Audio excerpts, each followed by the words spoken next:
രാമായ രാമചന്ദ്രായ രാമഭദ്രായ വേദസേ രഘുനാഥായ നാഥായ സീതായ പദയേ നമഃ. കൂജന്തം രാമ രാമേതി മധുരം മധുരാക്ഷരം ആരുഹ്യ കവിതാശാഖാം വന്ദേ വാൽമീകി കോകിലം. നമസ്കാരം. സനാതന ധർമ്മ സംഹിതകൾ പങ്കുവയ്ക്കാനായുള്ള ചാനലായ നാദശ്രീയിലേക്ക് എല്ലാവർക്കും സ്വാഗതം. പ്രിയരെ, ചാനൽ സബ്സ്ക്രൈബ് ചെയ്യാനും ലൈക്ക് ചെയ്യാനും ഓർമ്മപ്പെടുത്തിക്കൊള്ളുന്നു. ശ്രീമദ് വാൽമീകി രാമായണത്തിൽ ഹനുമാൻ ചെയ്ത ദുഷ്കരമായിട്ടുള്ള കൃത്യത്തെക്കുറിച്ച് രാമൻ അഭിനന്ദിച്ചു. ലങ്കയിലത്തെ സൈന്യങ്ങളെക്കുറിച്ചും സാഹചര്യങ്ങളെക്കുറിച്ചും രാവണൻ്റെ ശക്തിയെക്കുറിച്ചുള്ള വിവരണം ഹനുമാനിൽ നിന്ന് കേട്ടു. വിജയമുഹൂർത്തമാണ്, ഉത്രം നക്ഷത്രമാണ്, ഉടനെ തന്നെ നമുക്ക് പുറപ്പെടണം എന്ന് ആജ്ഞാപിച്ചു. ഭഗവാൻ ആജ്ഞാപിക്കാലോ. നീലൻ, പനസൻ മുതലായിട്ടുള്ളവരെയൊക്കെ വഴി പരിശോധിക്കാനും സമുദ്രത്തിൽ ചിറകെട്ടി കിടക്കല്ലാണ്ട് വേറെ വഴിയില്ല, അത് ചെയ്തേ പറ്റൂ എന്ന് തീരുമാനമെടുത്തു. വളരെയേറെ ശ്രദ്ധിക്കണം. രാക്ഷസന്മാർ പല പ്രശ്നങ്ങളുണ്ടാക്കാം, വെള്ളം മലിനീകരിക്കാം, വിഷം കലർത്താം. അപ്പം അതൊക്കെ ശ്രദ്ധയോടുകൂടി വേണം എന്ന് നിർദ്ദേശം കൊടുത്ത് അനവധി വാനരന്മാർ വൃക്ഷങ്ങൾ മുതലായിട്ടൊക്കെ കടപുഴക്കിയിട്ടും കൊമ്പൊടിച്ചിട്ടും ശബ്ദം ഉണ്ടാക്കിയിട്ടും കോലാഹലം ഉണ്ടാക്കിയിട്ടും ശതപലി, ഗജൻ, നീലൻ, ഗവയൻ, ഗവാക്ഷൻ മുതലായ അനവധി വാനരന്മാർ ആ സഹ്യപർവ്വതം ദൂരത്തുനിന്ന് അവരങ്ങനെ കണ്ടു.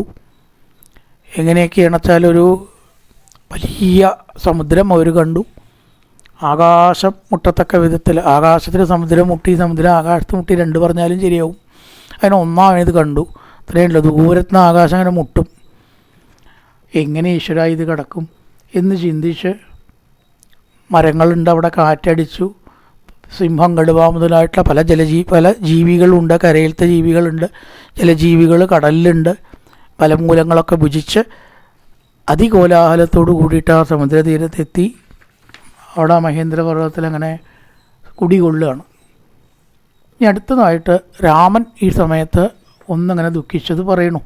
ഇടയ്ക്കിടയ്ക്ക് ഈ ദുഃഖം ഉണ്ടല്ലോ, അത് വിട്ടുപോയില്ല. സാതു നീലേന വിധിവ സ്വാരക്ഷാസു സമാഹിത സാഗരസ്യോത്തരേ തീരെ സാധുസേന നിവേശിത. എല്ലാ സൈന്യങ്ങളും സാഗരത്തിൻ്റെ തീരത്താക്കിക്കൊണ്ട് സ്ഥാപിച്ചു, നിവേശിപ്പിച്ചു. മൈന്ദൻ, ദിവിതൻ മുതലായിട്ടതൊക്കെ സേനകളുടെ സംരക്ഷണത്തിനായി കൊണ്ട് നാലുപാടും ചുറ്റി സഞ്ചരിച്ചു. ശത്രുക്കളുടെ ആക്രമണമുണ്ടോ, വല്ല അപാകതകളുണ്ടോ, അബദ്ധങ്ങൾ വല്ലതും ചെയ്യുന്നുണ്ടോ? രാമൻ പറഞ്ഞു, ശോകച്ചകിലകാലേന ഗച്ഛതാക്കി അപഗച്ഛതി ലക്ഷ്മണ. എനിക്ക് ദുഃഖം പലപ്പോഴും അടക്കാൻ പറ്റാതെ ദുഃഖം എന്നെ കീഴടക്കുന്നു എന്ന് പറയണം. ആ കാന്തയെ കാണാത്തതായിട്ടുള്ള ദുഃഖം കാരണം എനിക്ക് വല്ലാത്ത വിഷമം. ഇത്രയും വിഷമമുള്ള ഈ കാര്യങ്ങളൊക്കെ എങ്ങനെയാണ് നിർവഹിക്കുക? എല്ലാറ്റിനും ഉത്സാഹമാണോ വേണ്ടത്? ആ ഉത്സാഹത്തെ നശിപ്പിച്ച് ദുഃഖം തരുന്നു സീതാവിരഹം. ആ ശക്തിയൊക്കെ എവിടെ നിന്നാണ് ഉണ്ടാവുക? ശക്തി ചോർന്നു പോണ പോലെ തോന്നുന്നു ലക്ഷ്മണ. അവളുടെ പ്രായം പോകുന്നു, എൻ്റെ പ്രായം പോകുന്നു. നന്നായി കഴിയേണ്ട ഈ പ്രായമെല്ലാം ഇങ്ങനെ പോകുന്നുവല്ലോ. അതിനെ കാറ്റിനോട് പറഞ്ഞു, കാറ്റെ നീയെ തലോടിയിട്ട് സീതയെ ആശ്വസിപ്പിക്കണം. ചന്ദ്ര, നീ ഒന്ന് സമാധാനിപ്പിക്കൂ. ലക്ഷ്മണ, ആ ദുഷ്ടരാവണൻ അവളെ പിടിച്ചു കൊണ്ടുപോകുമ്പോൾ മഹാനാഥ എന്ന് പറഞ്ഞ് കരഞ്ഞ ആ രംഗം എനിക്ക് ചിന്തിക്കാനോ ഓർക്കാനോ പോലും വയ്യ. എത്ര അനാഥയായിട്ട് നിരാശയായിട്ടാവും അവൾ കരഞ്ഞിട്ടുണ്ടാവുക. ഈ ചൂട് ഞാൻ എവിടെ കൊണ്ടയ്ക്കും ലക്ഷ്മണ? വിരഹം എന്ന് പറഞ്ഞാൽ ചൂടാണ്. ആ കടലിൽ ഇറങ്ങിയിട്ട് അങ്ങോട്ട് തണുപ്പിച്ചാലോ? അവഗാഹ്യർണവം സുപ്സിയെ, ആ കടലിൽ ഞാനൊന്നാണ് കിടന്നുറങ്ങിയാലോ? ഈ ചൂടൊക്കെ ഒന്നങ്ങോട്ട് തണുക്കാൻ. വെള്ളം കാണുമ്പോൾ ഒരു തണുപ്പുണ്ടാവില്ല, ചൂടാണ് ഉള്ളിലൊക്കെ. അതിലൊന്നാണ്ട് ഇറങ്ങി ഈ തണുപ്പിച്ചാലോ? ആ മാശ പോലെ. അതിപ്പോൾ ഒരു അങ്ങനെ ചെയ്യണം വെച്ചിട്ടൊന്നുമില്ല. അതുകൊണ്ടുണ്ടോ ശോകം തുടങ്ങുമോ? അങ്ങനെ ചിന്തിച്ചു വെറുതെ. അതുകൊണ്ട് ഈ ദുഃഖം എനിക്ക് അടക്കാൻ സാധിക്കുന്നില്ല. ഞാൻ അവൾക്ക് വേണ്ടിയാണ് ലക്ഷ്മണ ജീവിക്കുന്നത്, അവളോ എനിക്ക് വേണ്ടിയും. അല്ലെങ്കിൽ ഞങ്ങൾ രണ്ടാളും മരിച്ചിട്ടുണ്ടാവും. ഒരിക്കലും സീതയെ കാണില്ല എന്ന് വിശ്വസനീയ വൃത്താന്തം പറഞ്ഞാൽ ഞാൻ പിന്നെ ഒരു നിമിഷം ഈ ലോകത്തിലുണ്ടാവില്ല. ഇതവളാണ് കേട്ടതെങ്കിലും അവളും ഉണ്ടാവില്ല. എന്ന് ഞാൻ അവളെ കാണും ലക്ഷ്മണ. കഥാനുക്കല് ശിഷ്യോണിം ശതപത്രായ ദേശണം. താമരയുടെ അതൾ പോലെ മനോഹരമായിട്ടുള്ള കണ്ണുകളുള്ള അവളെ ഞാൻ എന്നാണ് കാണുക? എന്നാണ് അവളുടെ ലാളന ഞാൻ അനുഭവിക്കുക, എൻ്റെ ലാളന അവൾ അനുഭവിക്കുക? മനോഹരമായിട്ട് ആലിംഗനം ചെയ്ത എൻ്റെ കൂടെ സുഖമായി കഴിയേണ്ട അവൾ അനാഥയെപ്പോലെ ഒരു രക്ഷകനില്ലാതെ രാക്ഷസികളുടെയും രാക്ഷസന്മാരുടെ നടുവിൽ കഴിയണു ലക്ഷ്മണ. ഇതൊക്കെ അവൾക്ക് ചേർന്നതാണോ? അവൾ അനുഭവിക്കേണ്ടതാണോ? രാജപുത്രിയാവുക, ദശരഥൻ്റെയും കൗസല്യയുടെയും സ്നുഷയാവുക. ഈ സ്നുഷ എന്നുള്ള വാക്ക് എന്തിനാ ഇടയ്ക്കിടയ്ക്ക് പറയണോ അറിയോ? കല്യാണം കഴിഞ്ഞാൽ അവൾക്കൊരു സ്ഥാനമുണ്ട്. മരുമകൾ, അതിൻ്റെ അർത്ഥം മരുമകൾ തന്നെയാണ്. മരുമകൾ എന്നുള്ളൊരു സ്ഥാനമുണ്ട്. പിന്നെ അവൾ ഒരു സ്ത്രീയോ മകളോ മാത്രമല്ല. ഇന്നിപ്പോൾ അങ്ങനെ കല്യാണം കഴിഞ്ഞാൽ വീട്ടിൽ നിൽക്കുക, കഴിക്കുക മാത്രമേ വേണ്ടൂ. സ്നുഷ എന്നുള്ള പദം ഇന്നില്ല. പലർക്കും അത് ഇഷ്ടമല്ല. മയമ്മയുടെ കൂടെ കഴിയുക എന്ന് പറഞ്ഞാൽ ഒരു ശിക്ഷ പോലെ. പണ്ട് അങ്ങനെയല്ല. സ്നുഷ എന്നൊരു സ്ഥാനം അവൾക്ക് കിട്ടുകയാണ്. ആ ദശരഥൻ്റെയും കൗസല്യയുടെയും മരുമകളാണ്. ആ സ്ഥാനം നോക്കണ്ടേ? അതില്ലെങ്കിൽ പിന്നെ എന്താ വിവാഹം കഴിഞ്ഞിട്ടൊരു മാറ്റമോ കാര്യമുള്ളത്? അതുകൊണ്ട് ഉദിച്ച ചന്ദ്രനെ പോലെ ഞാൻ എങ്ങനെയാണ് അവളെ കാണുക? പട്ടിണി, ദുഃഖം, ഇതുകൊണ്ടൊക്കെ അവൾ വളരെ ക്ഷീണിച്ചിട്ടുണ്ടാവും. അല്ലെങ്കിൽ തന്നെ അവൾ മെലിഞ്ഞ ശരീരപ്രകൃതമാണ്. ഇപ്പോഴോ വളരെയേറെ മെലിഞ്ഞിട്ടുണ്ടാവും. അതുകൊണ്ട് സാക്ഷാൽ ദേവസ്ത്രീയെപ്പോലെ പരിവൃതയായിട്ടുള്ള അവൾ എന്നാണ് എന്നോടുകൂടി ചേരുന്നത്? ഘോരമായിട്ടുള്ള ഈ ശോകത്തെ ഒന്ന് വലിച്ചെറിഞ്ഞിട്ട് വേണം എനിക്കൊന്ന് ആശ്വസിക്കാൻ. അത്ര മട്ടുത്തു ഈ ദുഃഖാരൊക്കെ രസിക്കുക. കുറേ കഴിഞ്ഞാൽ അതൊക്കെ ഒന്ന് വലിച്ചെറിഞ്ഞ് പോകണമെന്ന് പറയും. ആരും പറയൂലോ എന്നാണ് ഞാൻ ഇതിൽ നിന്ന് മുക്തമാവുക ലക്ഷ്മണ. ലക്ഷ്മണൻ സന്ധ്യാവന്ദനമൊക്കെ ചെയ്തു. ഏട്ടനെ സമാശ്വസിപ്പിക്കുകയും ചെയ്തു. ഏട്ടനെ പോലുള്ളവരിങ്ങനെ ദുഃഖിച്ചാൽ മറ്റുള്ളവരുടെ കഥ എന്താവും ഏട്ടാ? സമാധാനിക്കൂ. ഈ വാനരന്മാരെ കുറിച്ച് ഞാൻ അങ്ങേക്ക് പറഞ്ഞു തരണോ? എന്തിനും ഏതിനും മടിയായിട്ടുള്ള, ലങ്കയെ ഭസ്മമാക്കാൻ കഴിവുള്ള ഇവരുള്ളപ്പോൾ രാവണവധത്തിനെപ്പറ്റി എന്തിനാണ് ഏട്ടൻ സംശയിക്കുന്നത്? എല്ലാം ഒരു കാലം നമ്മൾ പറയാറുണ്ട് മലയാളത്തിൽ, വേവോളം കാത്ത ആറോളം കാക്കണ്ടോ. ഇത്രയും കാത്തില്ലേ? ഇവിടുന്ന് അങ്ങോട്ട് ആറുകളെ കാക്കാണല്ലോ. ഇതാ നമ്മൾ സമുദ്ര തീരത്ത് എത്തിക്കഴിഞ്ഞു. ഇതാണ്ട് കിടക്കുക, യുദ്ധം ചെയ്യുക, സകുലം അവരെ വധിക്കുക, സീതയെ വീണ്ടെടുക്കുക. പട്ടാഭിഷേകത്തോട് കൂടിയിട്ട് ഏട്ടൻ്റെ ആഘോഷമായിട്ട് നമുക്കത് നടത്തി സുഖമായിട്ടുള്ള കാലം ഇതാ വിദൂരത്തേ അല്ല, അടുത്ത് വന്ന് ചേർന്നിരിക്കുന്നു എന്നൊക്കെ പറഞ്ഞ് കുറച്ച് സമാശ്വസിപ്പിച്ചു. ഇനി അതിനെ തുടർന്ന് ഒരു സർഗത്തിൽ രാവണൻ തൻ്റെ മന്ത്രിമാരെ വിളിച്ച് കൂട്ടുകയാണ്. രാവണാദികളുടെ ആലോചനയാണ്. അവർ പറഞ്ഞു, ലങ്കായാം തു കൃതം കർമ്മ ഘോരം ദൃഷ്ട്വാ ഭയാവകം. മന്ത്രിമാരെ അർജൻറ്റായിട്ട് വിളിച്ചു കൂട്ടി അവരോട് അഭിസംബോധന ചെയ്യുകയാണ് രാക്ഷസൻ. നോക്കൂ രാവണൻ, നമ്മുടെ ഈ ആർക്കും കിടക്കാൻ പറ്റാത്ത ലങ്കയിൽ വന്ന് ആ ഹനുമാൻ ഈ മാതിരി കാര്യങ്ങൾ ഇവിടെ ചെയ്തില്ലേ? കഷ്ടമായിട്ട് എനിക്ക് തോന്നുകയാണ്. നമ്മളൊക്കെ ഇവിടെ എന്തിനാ ഇരിക്കണം? ഈ ലങ്കയിൽ കടക്കുക എന്ന് പറഞ്ഞാൽ തന്നെ പ്രയാസം. എന്നിട്ടോ ചൈത്യപ്രാസാദം തകർത്തു, കെട്ടിടങ്ങൾ, ആ അശോകവനിക തകർത്തു കേടുവരുത്തി. ഇത്രയും ഒരു ദുഷ്കൃത്യം ഇവന് ചെയ്യാൻ എങ്ങനെ സാധിച്ചു? ഇത് വെറുതെ വിടേണ്ട കാര്യമല്ല. രാമനും സൈന്യമായിട്ട് തീർച്ചയായിട്ടും ഇവിടെ വരും. അതുകൊണ്ട് നമുക്കിവിടെ എന്താണ് മേൽനടപടി വേണ്ടത് എന്ന് ആലോചിക്കണം. ഉത്തമം, മധ്യമം, അധമൻ എന്നീ ഭരണാധികാരികൾ 3 തരമുണ്ട്. അവരെ ഒന്നിവിടെ ഇങ്ങനെ പറയുകയാണ്. മന്ത്രിവർ കിട സംയുക്തേർ സമത്തേർ മന്ത്രി നിർണയേ. ഏറ്റവും നല്ല രാജാവ് ആരാന്ന് വെച്ചാൽ കൂടി ആലോചിച്ച് കാര്യങ്ങൾ ചെയ്യുന്ന ആളാണത്രേ. സ്വന്തം ഇഷ്ടപ്രകാരം ചെയ്താൽ അവൻ അധമനാണ്.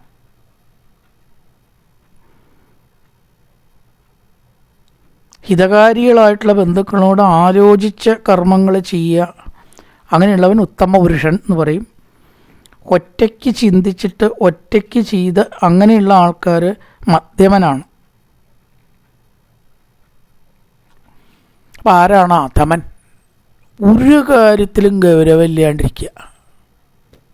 അതൊക്കെ ഉണ്ട്. ചില ആൾക്കാരൊക്കെ ഈ ജീവിതത്തിൽ ശ്രദ്ധിച്ചാൽ തന്നെ അറിയാം ഇതൊക്കെ എന്തെങ്ങനെ പറയണമെന്ന് നമുക്ക് തോന്നും, പറയാനുണ്ട്. കാരണം എന്ത് വന്നാലും എന്ത് പറഞ്ഞാലും ഒരു പ്രശ്നമില്ലാത്ത ആൾക്കാരെ നമുക്ക് ഈ ലോകത്തിലിടയ്ക്ക് കാണാം അല്ലേ.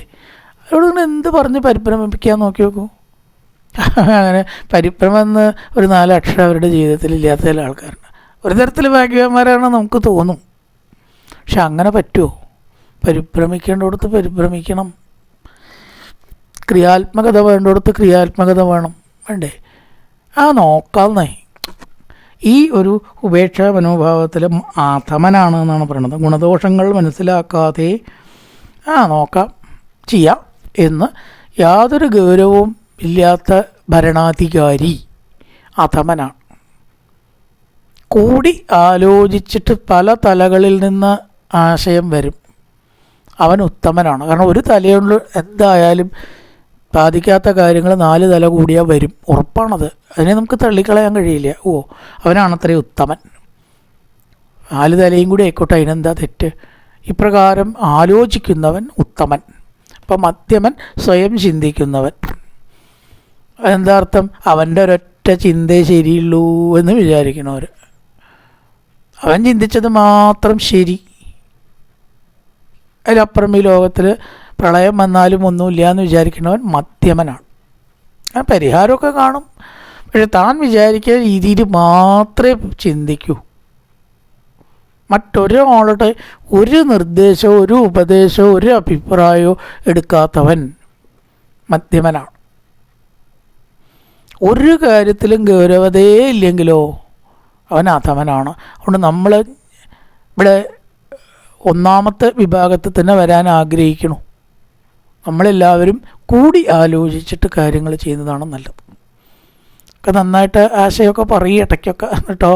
ആര് പറഞ്ഞതും കേൾക്കില്ല, പറയൽ മാത്രമേ ഉള്ളൂ പതി. ഇനി കൂടി ആലോചനയിൽ തന്നെ 3 തരമുണ്ട് എന്ന് പറയണം: ഉത്തമം, മധ്യമം, അധമം. ആരാ ഉത്തമമായിട്ടുള്ള കൂടിയാലോചനക്കാർ? അഭിപ്രായ വ്യത്യാസമില്ലാത്തവർ. ഐകമത്യം ഉപാഗമ്യ ശാസ്ത്രദൃഷ്ടേന ചക്ഷുഷ. ശാസ്ത്രം ദൃഷ്ടിയും ഒക്കെ നോക്കി ഒരാൾ പറഞ്ഞാൽ അത് ഒരു തരത്തിലും എതിർക്കൊന്നുമില്ല. കാര്യമുണ്ടോ എന്ന് നോക്കി ഒരേ അഭിപ്രായത്തിൽ ഒറ്റക്കെട്ടായിട്ട് തീരുമാനമെടുക്കുന്ന ആലോചന ഉത്തമം. ഈ മധ്യമുണ്ട്, അഭിപ്രായ വ്യത്യാസങ്ങളുണ്ടാവും. ഉത്തമത്തിൽ അഭിപ്രായ വ്യത്യാസങ്ങളേ ഉണ്ടാവില്ല. മധ്യമത്തിൽ വ്യത്യാസങ്ങൾ കാണും, ചില തർക്കം കാര്യങ്ങൾ, എന്നാലും അവസാനം യോജിപ്പിലെത്തും. ഞാനങ്ങനെ പറഞ്ഞു എന്നേ ഉള്ളൂ, എനിക്കിപ്പോൾ അതന്നെ വേണമെന്നൊന്നുമില്ല, കാര്യം നന്നായാൽ മതി, ഞാൻ വിട്ടിരിക്കണു എന്ന് പറഞ്ഞ് ലോക്യം വിടാതെ അവനവൻ്റെ തെറ്റ് സമ്മതിച്ചിട്ടും വിട്ടുവീഴ്ചയോട് കൂടിയിട്ടും ഉള്ള കൂടിയാലോചന മധ്യമാണ്. അധമായാലോ പരസ്പരം തർക്കിച്ച് എവിടെ എത്താതെ പിരിയ. അങ്ങനെയുണ്ട് ചിലർ കാര്യമില്ലേ. അന്യോന്യം മതിം ആസ്ഥായ എത്ര സമ്പ്രതിഭാഷ്യതേ നജേകമത്യേ ശ്രേയോസ്മി മന്ത്രസ്വ അധമ ഉച്ചതേ. തമ്മിൽ തല്ലിയിട്ടും അഭിപ്രായ വ്യത്യാസമായിട്ടും എന്നാൽ നീ എൻ്റെ വഴിക്ക് പോ, ഞാൻ എൻ്റെ വഴിക്ക് പോകാം, ഇവിടെ എന്താ ഉണ്ടാവുക നമുക്ക് നോക്കാമല്ലോ, ഒക്കെ നശിക്കട്ടെ എന്നൊക്കെ മംഗളവാക്കുകൾ പറഞ്ഞ് പരസ്പര വിരോധമായിട്ടാണ് പിരിയുക. കയ്യൊക്കെ തെറ്റിപ്പിരിഞ്ഞു വിട്ടു തോന്നുന്നു, അലസിപ്പോയി എന്ന് പറയില്ലേ, അത് അധമാണ്. ആലോചനയിൽ വ്യത്യാസം പരിഹരിക്കുന്നത് മധ്യമം. ഒരു തരത്തിലുള്ള അഭിപ്രായ വ്യത്യാസമില്ലാത്ത ഏകകണ്ഠമായിട്ടുള്ള ആലോചന ഉത്തമം. അതുകൊണ്ട് ഇവിടെ ആർക്കും അഭിപ്രായ വ്യത്യാസമൊന്നും വേണ്ട. രാമനായിട്ടുള്ള ശത്രുവിനെ ലക്ഷ്മണനെയും വാനരന്മാരെയും നമുക്ക് വധിക്കണം, തോൽപ്പിക്കണം. ആർക്കും അഭിപ്രായ വ്യത്യാസമില്ലല്ലോ. അപ്പോൾ നമുക്ക് ഒരുമിച്ച് തന്നെ നീങ്ങാം. ഉത്തമമായിട്ട് വേണ്ടത് ആലോചിക്കണം. എല്ലാവരും അവരവരുടെ അഭിപ്രായമൊക്കെ പറയുക. ഓരോരുത്തർ പറയാൻ തുടങ്ങി, രാവണരാജൻ അങ്ങ് എന്തിനാണ് പേടിക്കുന്നത്? വലിയ സൈന്യം ഇവിടെ ഉണ്ടല്ലോ. ദിശൽ പക്ഷമവജ്ഞായ നീതിബാകുത്തബുദ്ധയ അവിജ്ഞായാത്മപക്ഷം ച രാജാനം ഭീഷയന്തി. വെറുതെ രാജാവിനെ അതും ഇതും പറഞ്ഞ് പേടിപ്പിക്കണ സ്വപക്ഷക്കാരുണ്ട്. അതിൻ്റെ ആവശ്യമില്ല. അങ്ങയുടെ സൈന്യത്തിൻ്റെ കയ്യിൽ എന്തെല്ലാം ആയുധങ്ങളാണ് ഉള്ളത്? പരികം, ശക്തി, ഋഷ്ടി, ശൂലം, പട്ടിശം, കുന്തം, അമ്പ, വാള്, വില്ല് ഒക്കെ ഉണ്ട്. ഇതെല്ലാം ഉള്ള സുസജ്ജമായ സൈന്യം കയ്യിലിരിക്കെ അങ്ങ് ആരെ ഭയപ്പെടുന്ന ഈ വാനരന്മാരെയോ? അവർ കൂട്ടിയാൽ എന്താണ് സാധിക്കുക? ഭോഗവതി എന്ന നദിയിൽ പോയിട്ട് പാതാളത്തിൽ പന്നകങ്ങളെ ജയിച്ചവനല്ലേ അങ്ങ്? കുബേരനെ തോൽപ്പിച്ചിട്ട് വിമാനം കൈക്കലാക്കിയവനല്ലേ അങ്ങ്? മയനെ തോൽപ്പിച്ച മയൻ അങ്ങേ പേടിച്ചിട്ട് എന്ത് ചെയ്തു? മകളായ മണ്ഡോദരിയെ വിവാഹം ചെയ്തു. മധു എന്ന അസുരനെ അങ്ങ് അസുരലോകത്ത് പോയിട്ട് ജയിച്ചില്ലേ? അതുപോലെ രസാതലത്തിൽ പോയി എത്ര മായാവിദ്യകൾ അങ്ങ് വശത്താക്കിയിട്ടുണ്ട്. ആ മായയിൽ കുടുങ്ങാത്തൊരു വളരെ കുറവാണ്. വരുണപുത്രനെ ജയിച്ചില്ലേ, യമനെയും ജയിച്ചില്ലേ? ഇതിലും മീതയുണ്ടോ വാനരന്മാർ?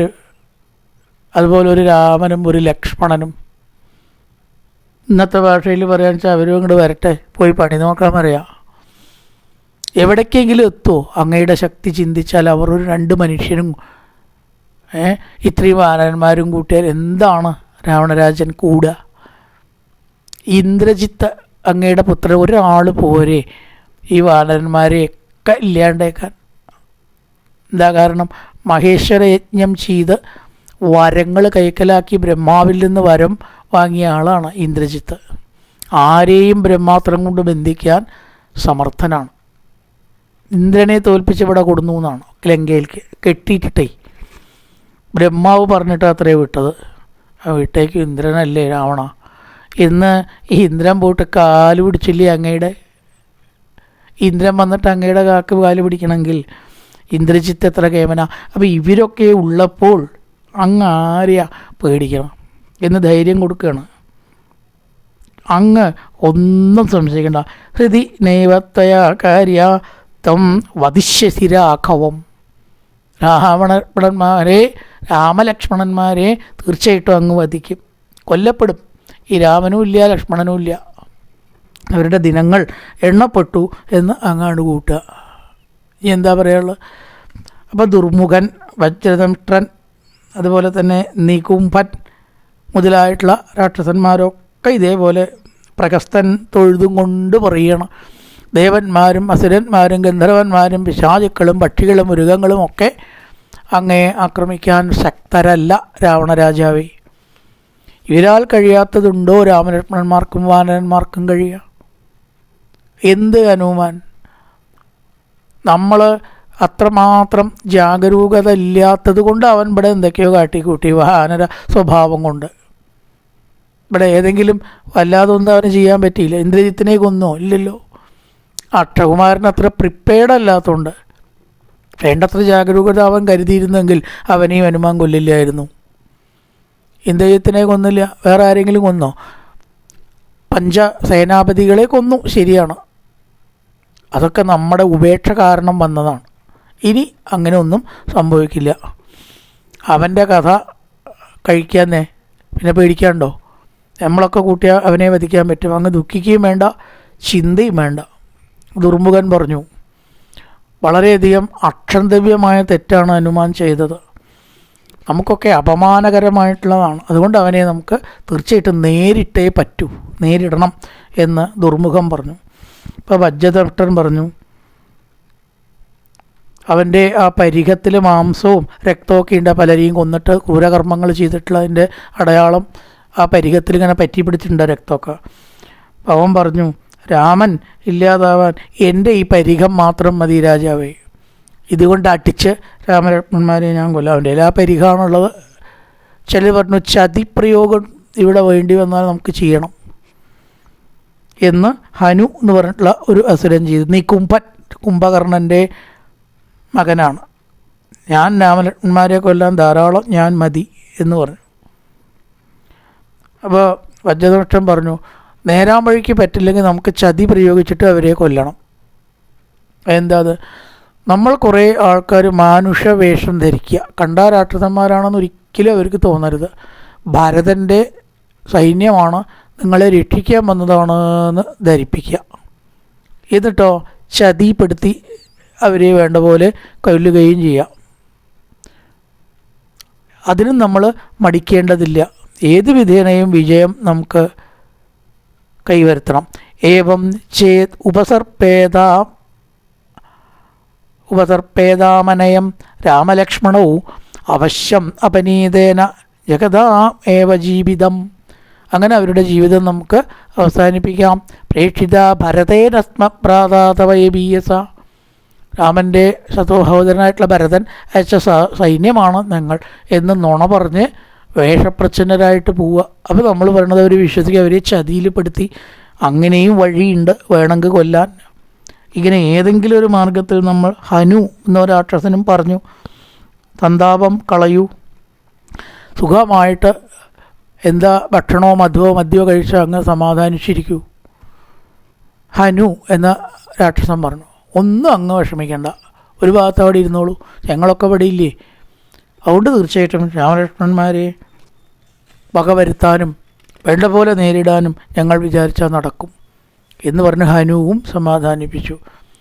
ഇങ്ങനെ രാക്ഷസേന്ദ്രന്മാരെല്ലാവരും യോഗം കൂടിയിട്ട് രാവണനെ സമാധാനിപ്പിച്ചു.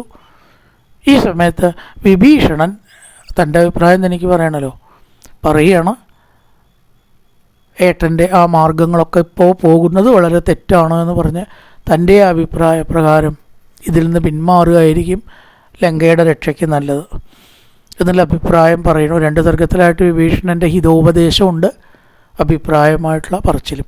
പൂർവന്നാമതപോവനാധിഗമനം മത്വാ മൃഗങ്കാഞ്ചനം വൈദേഹീകരണം ജടായുമരണം സുഗ്രീവസംഭാഷണം ബാലീനിഗ്രഹണന്തമുദ്ധരണം ലങ്കാപുരീദാഹനം പശ്ചാത് രാവണകുംഭകർണനിധനം നേതത്യ രാമായണം രാമായ രാമചന്ദ്രായ രാമഭദ്രായ വേദസേ രഘുനാഥായ നാഥായ സീതായ പദയേ നമഃ.